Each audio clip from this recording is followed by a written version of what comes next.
Nos encontramos celebrando unas fiestas patrias en nuestro querido Perú y siempre es bueno reflexionar o traer ideas que nos inviten a una reflexión profunda sobre estos acontecimientos.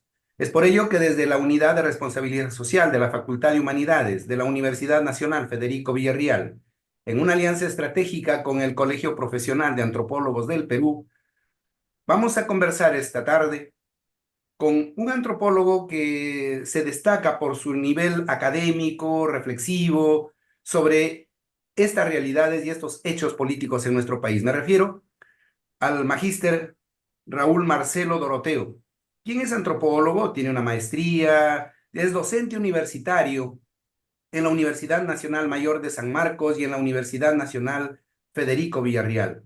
Él es un amplio conocedor de la antropología política de nuestro país y será un gusto y un placer escucharlo en esta tarde y en que nos traiga algunas reflexiones sobre estos acontecimientos. Y la primera pregunta que tal vez le preguntamos al magíster Raúl es si existen motivos para celebrar estas fechas patrias en nuestro querido Perú. Buenas tardes y bienvenido, Raúl.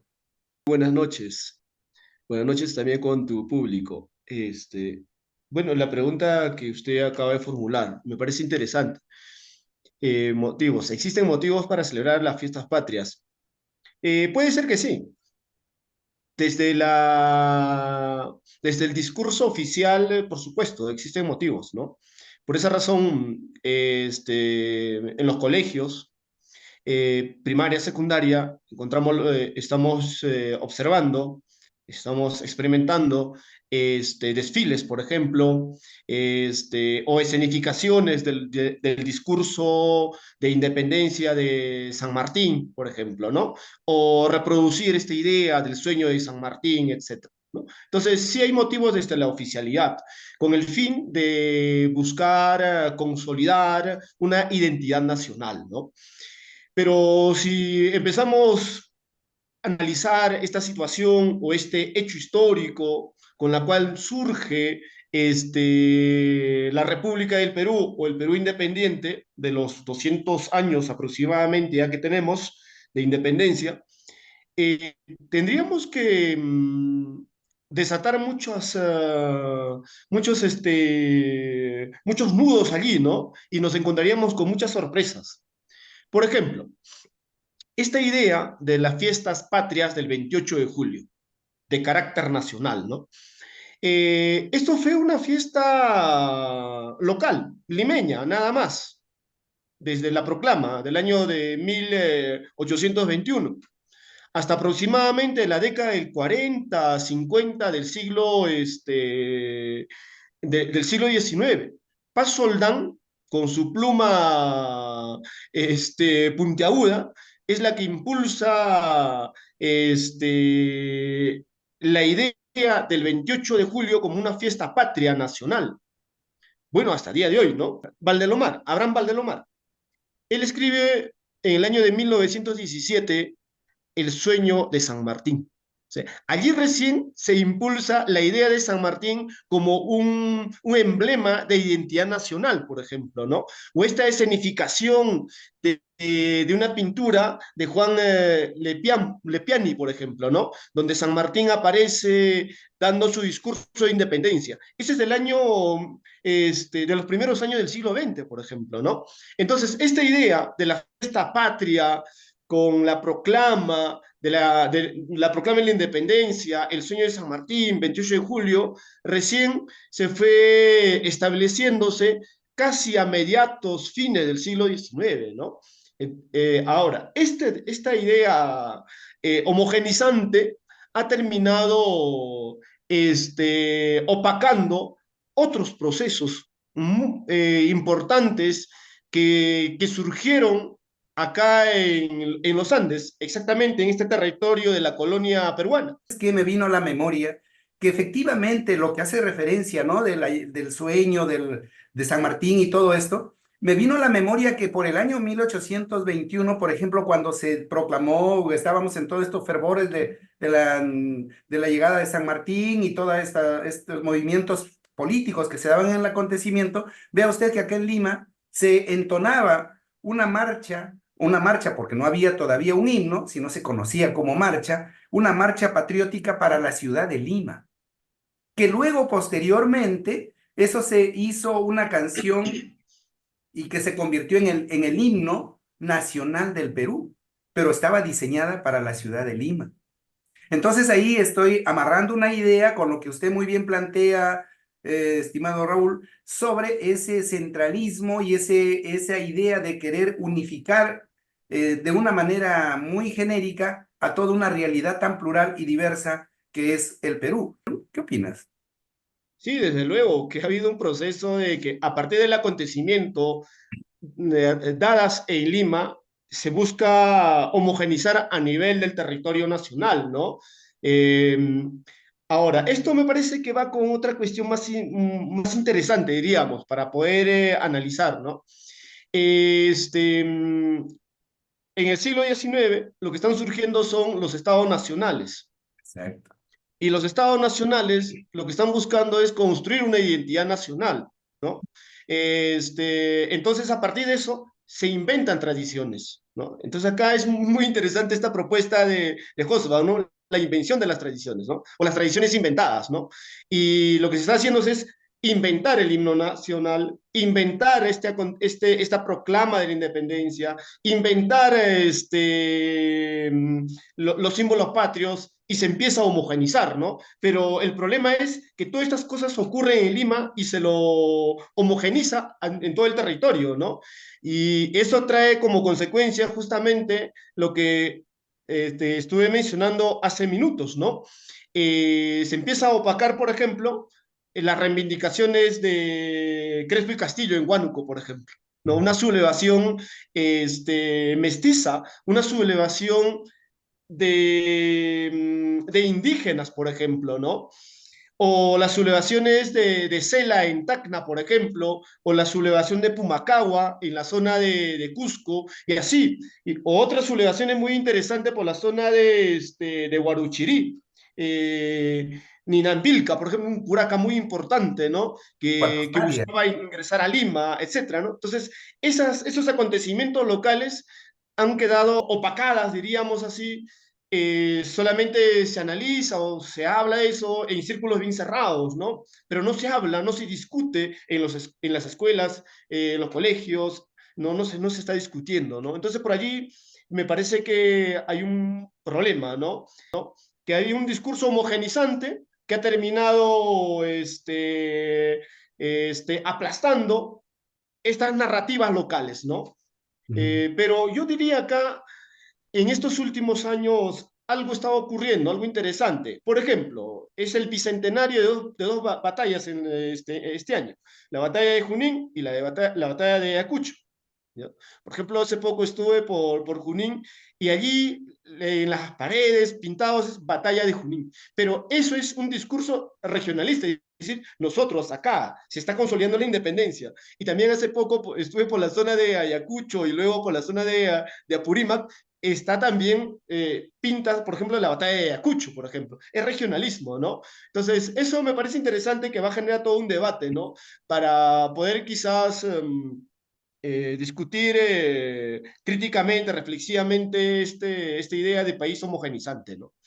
Efectivamente, y ahí va un poco mi consulta, ¿no? ¿Será por eso que el Perú, cuando hablamos del Perú, tenemos que hablar de dos Perú?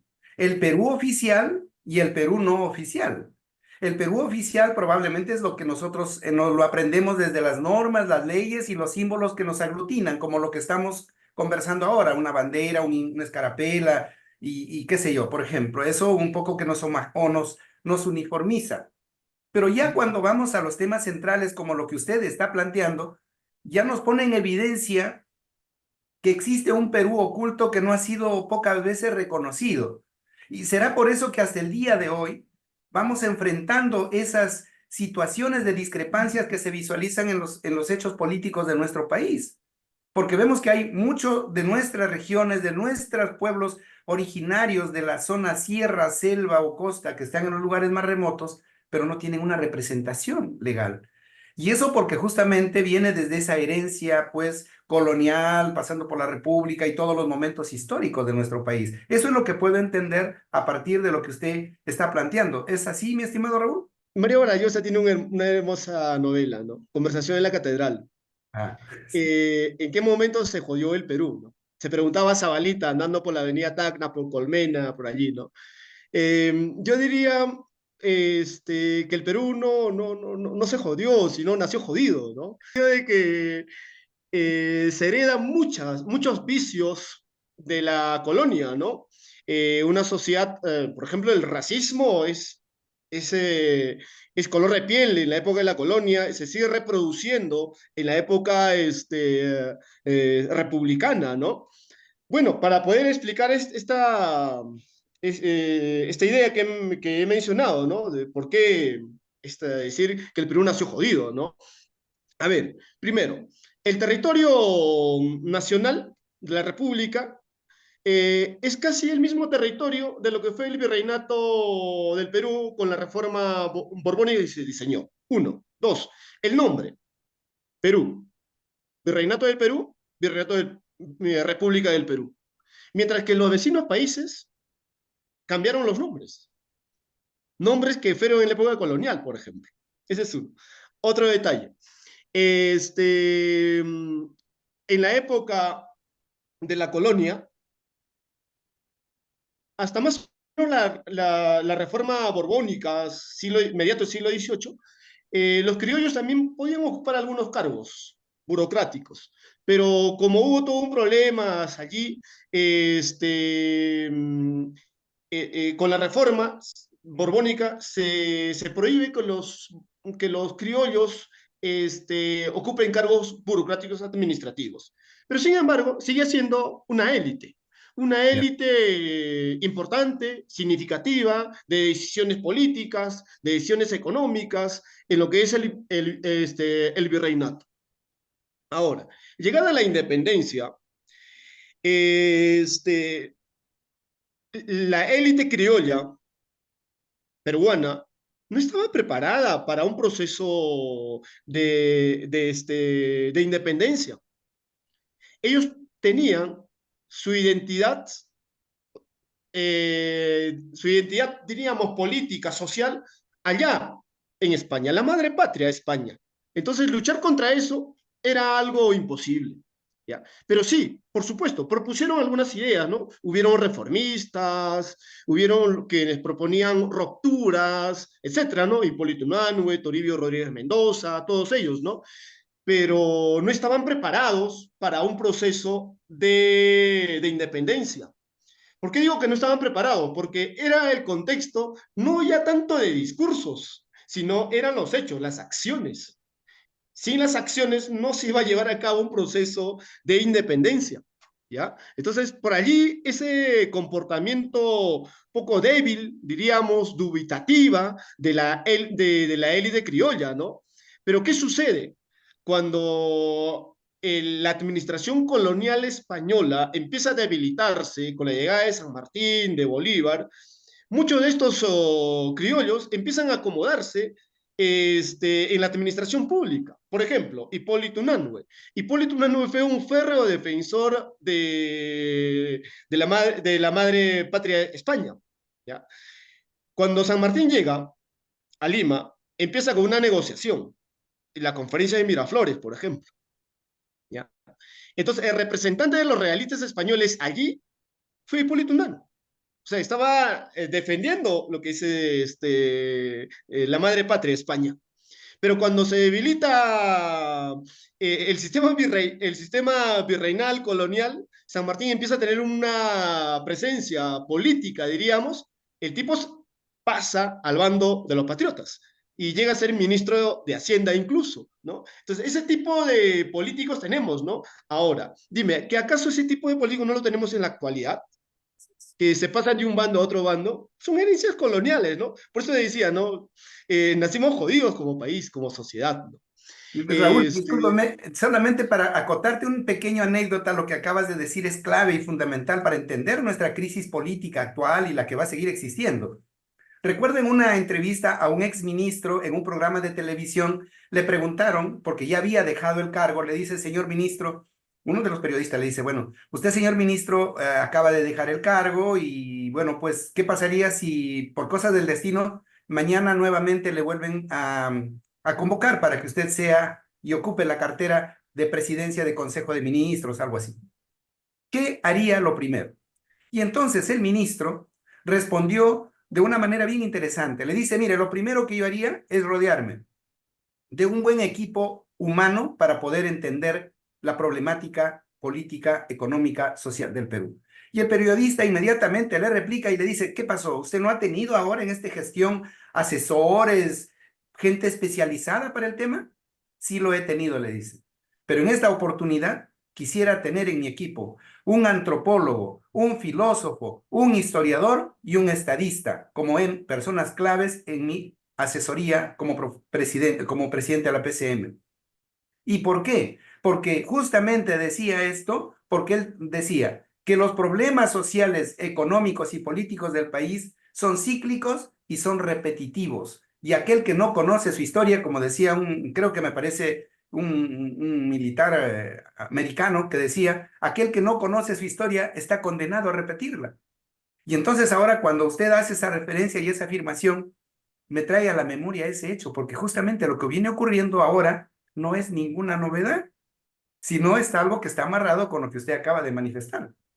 Desde luego, es que hay estructuras que van cambiando lentamente, ¿no? En las estructuras mentales, ¿no? De las personas, ¿no? Y eso, lógicamente, se relaciona a la práctica política. Pero no entremos a esta cuestión de la reflexión un poco teórica de la antropología. Yo quisiera añadir otras ideas más a lo que estaba manifestando, ¿no? Entonces, tenemos a la élite criolla, se retira de estos lugares, San Martín, se retira Bolívar.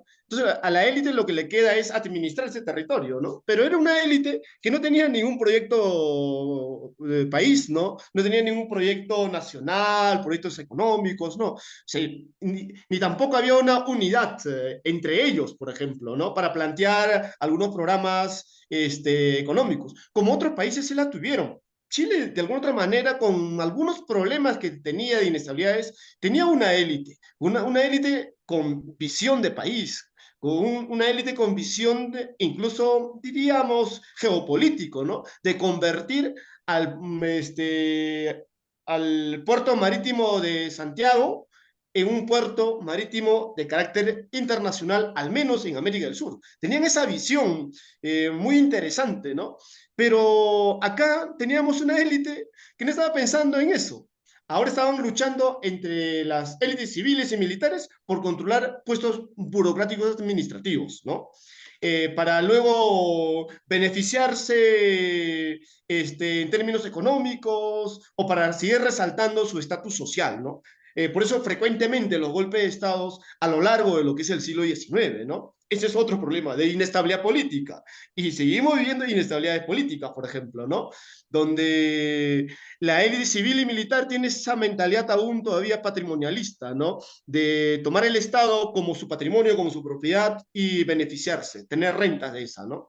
Otro punto que me parece fundamental también es cuando surge este país independiente, es una república, ¿no? Res pública, cosa pública, es el poder de los ciudadanos, pero en la práctica era bien, este, diríamos, a ver, una palabrita precisa, ¿ya? Era una élite o un país muy jerárquico, diríamos, ¿ya? Ahora, ¿por qué digo muy jerárquico? Teníamos, por un lado, principalmente criollos que sabían leer y escribir y que tenían propiedades, eran ciudadanos activos, ¿no? Mientras que por otro lado, se tenían ciudadanos pasivos, ¿no? Y que tenían que elegir a sus representantes, por ejemplo, ¿no? Para que ese representante vote por ellos para elegir alguna autoridad, por ejemplo. ¿no? Entonces, una sociedad censitaria, jerárquica, discriminadora, por ejemplo, ¿no? Incluso esto se agrava más a fines del siglo XIX, ¿no? Cuando Nicolás de Piérola hace una reforma electoral donde el único requisito para ser ciudadano era saber leer y escribir, por ejemplo, ¿no? Entonces, a partir de eso, se margina más del 60-70% de la población del territorio peruano, ¿ya? Entonces, Perú, esta república, sigue heredando esta práctica discriminatoria, racista de la época colonial, ¿no? Hasta la época republicana. Recién en el año, o recién con la constitución de 1979, hay un proceso de ciudadanía universal en el Perú. Entonces, dadas estas ideas, ¿por qué celebrar el 28 de julio? ¿Por qué celebrar independencia? ¿No? Ese, Una no pregunta sé, bien interesante porque justo ahora que estamos en todas estas movidas, trae a colación todo eso y después de entender la historia, efectivamente, ¿no? Realmente estamos celebrando, o el bicentenario también que acabamos de ver y ver este tema, donde justamente seguimos fracturados, seguimos discriminados en diferentes lugares de nuestro Perú. Vea usted, y aquí hay un dato contundente desde el Estado, 2017, por primera vez en toda la historia del Perú se hace el censo nacional a través del INEI para determinar cómo somos los peruanos y dónde estamos los peruanos. Y oh sorpresa, ahí sale en la data estadística donde somos pues un país multicultural y plurilingüe, donde se hablan 50 y, no, donde hay 48 idiomas, ¿no? 44 en la Amazonía y 4 en la zona andina y existen 55 nacionalidades.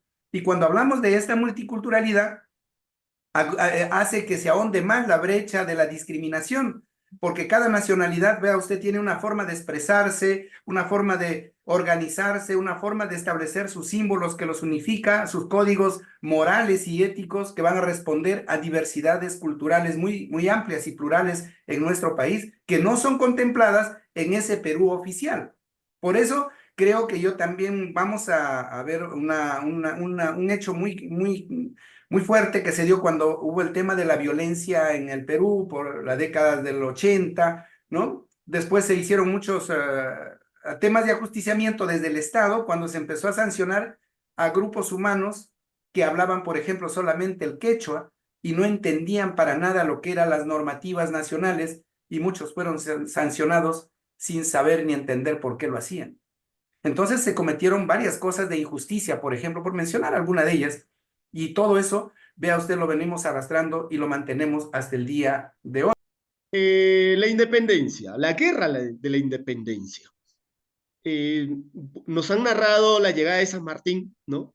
De Bolívar, ¿no? Una especie de salvadores que vienen del extranjero, ¿ya? Así Del es. extranjero, para darnos la independencia a nosotros, ¿no? Yo creo que allí hay un gran problema de quienes interpretaron o proponieron, ¿no? Como Bonilla, por ejemplo, ¿no? Eh, Al proponer eso, de que la independencia es concedida, nos están diciendo que acá no hubo ningún actores.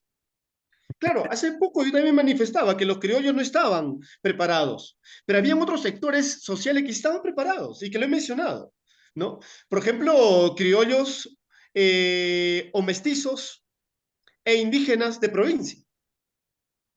¿Ya? Entonces, acá me parece es interesante ver a partir de esta temática que propone Cecilia Méndez con Juan Carlos Estensoro, que la independencia fue una guerra civil, ¿no? Fue una guerra civil. Claro, si uno lo ve de una manera así un poco dicotómica, sería patriotas y realistas, ¿no? Pero entre realistas y patriotas había toda una mezcla, ¿no? En patriotas tú podías ver algunos españoles ahí luchando, indígenas, negros, por la independencia, por ejemplo.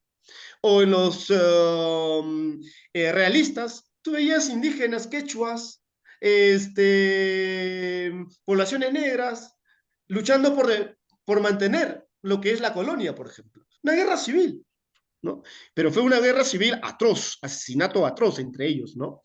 Ahora, allí hubieron muchos héroes anónimos, muchas mujeres, varones, luchando, ¿no? Por lo que ellos creían, que es una independencia o que se siga manteniéndose, ¿no? Entonces, eso me parece es interesante analizarlo, ¿no? En términos así académicos, ¿no?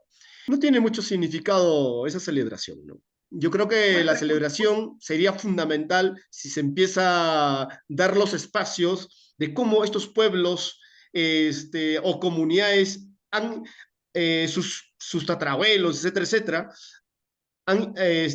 hayan participado en la independencia y ahora cómo ellos lo recuerdan. Por supuesto que hay recuerdos, ¿no? Uno recorre la sierra y uno conversa con la gente y dice, no, mi abuelo, mi bisabuelo me contó así y empiezan a relatarte, ¿no? De cómo participaron en la independencia, por ejemplo, ¿no? O en las guerras que se ha tenido, ¿no? La guerra con Chile, en la guerra con Ecuador, etcétera, etcétera, ¿no? Entonces, hay un rico información oral en las zonas rurales, ¿no? Una gran capacidad, ¿no? Entonces, con esto termino, ¿no? Por ejemplo, cuando Bonilla plantea que nos han concedido la independencia, él está obviando la agencia, la capacidad de accionar de la población indígena quechua acá, en ese territorio. Vaya que la tuvieron, por cierto. Por eso participaron en estas guerras que acabo de mencionar, ¿no? Una guerra civil, por ejemplo, ¿no? Y como han participado activamente allí, existen estos relatos que hasta el día de hoy se narran en las zonas rurales, ¿no? Eso.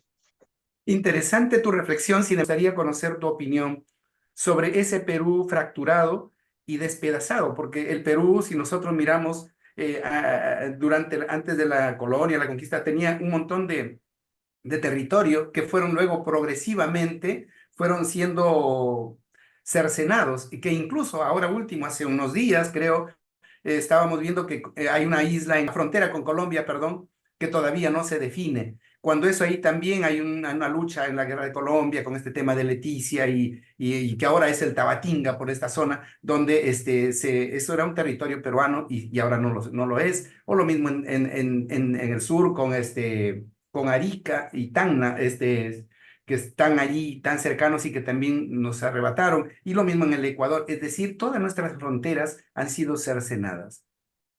¿Qué opinión te merece todo ello? Claro. Cuando tú dices nuestras fronteras, es como si siempre hubieran existido y siempre fueron de nosotros, ¿no? Y no, no es tanto así. Las fronteras son construcciones sociales, construcciones políticas.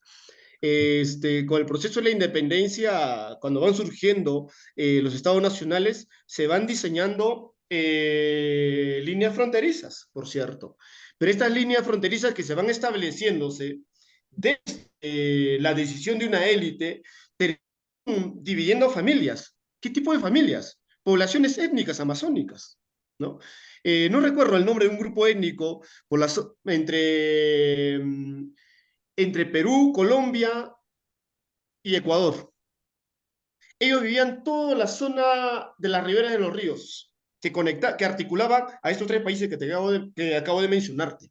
Pero cuando se establecen las fronteras nacionales, se termina dividiendo y se prohíbe a que esta población circule con tranquilidad, como desde épocas inmemoriales lo hicieron. O sea que el Estado Nacional terminó cercenando territorios de esta población, cuyos territorios no solamente es simplemente territorio, son territorios que tienen una gran carga histórica, cultural para ellos, ¿no? De generaciones y generaciones, pero ahí está el Estado Nacional, un gran problema. ¿Ya? Esta unidad, seguramente con ciertos conflictos de aymaras, por ejemplo, ¿no? Aymaras hoy en Bolivia, hoy en Chile, hoy en Argentina, hoy en Perú, pero fue una unidad antes del surgimiento del Estado Nacional peruano, antes de la colonia, por ejemplo, ¿no? Fue una unidad, ¿ya? Entonces, quizás más adelante, quién sabe, ¿no? El futuro es impredecible, ¿no? Y este Perú deja de serlo, ¿no? Porque al parecer, como Estado-nación, no está funcionando, ¿no? Lo que están surgiendo, a mi entender, más bien es reivindicaciones étnicas muy fuertes en Bolivia, en Ecuador, por allí. Y seguramente en el Perú también. empezarán a tener más cuerpo más adelante estas reivindicaciones étnicas, ¿no? Y así posiblemente los estados nacionales dejen de existir. Y va a ser normal, ¿no? Es que es eso, esa es nuestra historia, ¿ya? No es que Perú siempre existió y siempre existirá, no, son utopías, ¿no? Ok.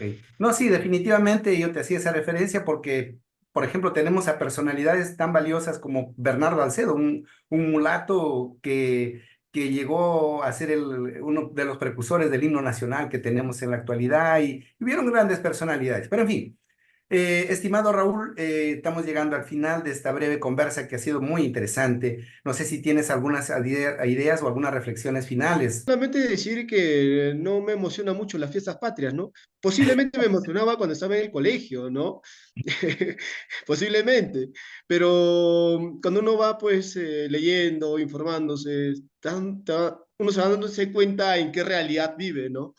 Y no me genera, ¿no? Pero eso no quiere decir que no haya un sentimiento humanista por nuestra sociedad, ¿no?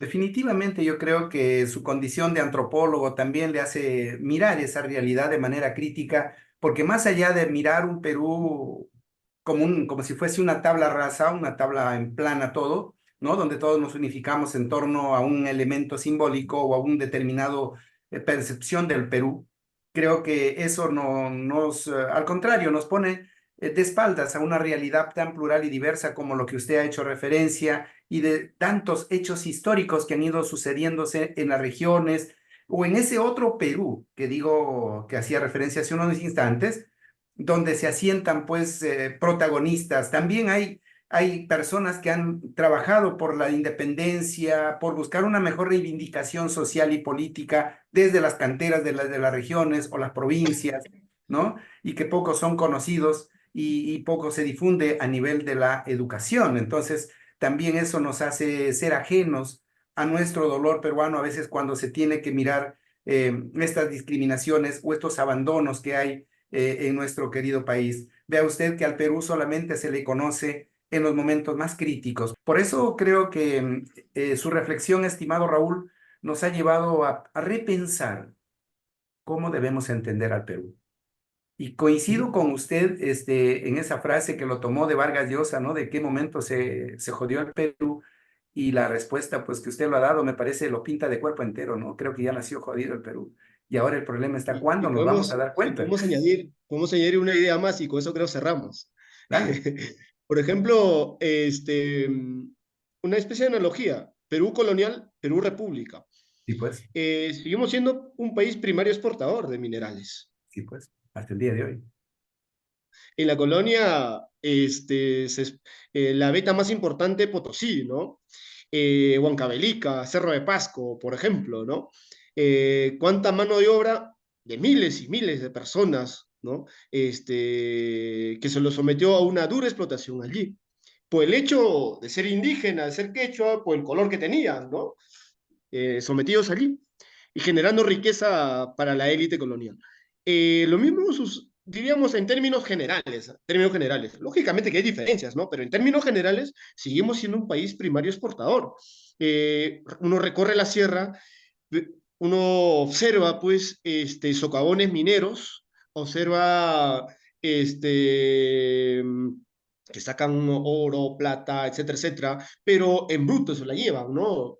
Y no hay ninguna exigencia de la élite política, la clase política o la clase empresarial que esos productos se debe de industrializar acá y tecnificar, ¿no? No lo hay, no lo tenemos, ¿no? Entonces, ahí seguimos, nacimos mal pues como país. Entonces lo que se debe hacer es refundarla, ¿no? Si es posible, refundarla, ¿no? Pero con una mirada plurinacional, creo, ¿ya? Donde Efectivamente. los pueblos tengan este, tengan su espacio de cómo interpretar y celebrar sus independencias. Cada pueblo tenga su forma de prácticas económicas, culturales, políticas, por ejemplo, ¿no? Es Estimado Raúl, creo que tu reflexión es bastante profunda y nos trae un mensaje para tal vez mirar de otra manera estas fechas tan importantes en nuestro querido país. Te agradezco infinitamente por tu participación y a nombre de la Unidad de Responsabilidad Social de la Facultad de Humanidades de la Universidad Nacional Federico Villarreal, en alianza con el Colegio Profesional de Antropólogos del Perú, te damos las gracias infinitas por habernos invitado a la reflexión profunda de este Perú maravilloso, que a pesar de los desencantos, el Perú sigue siendo hermoso.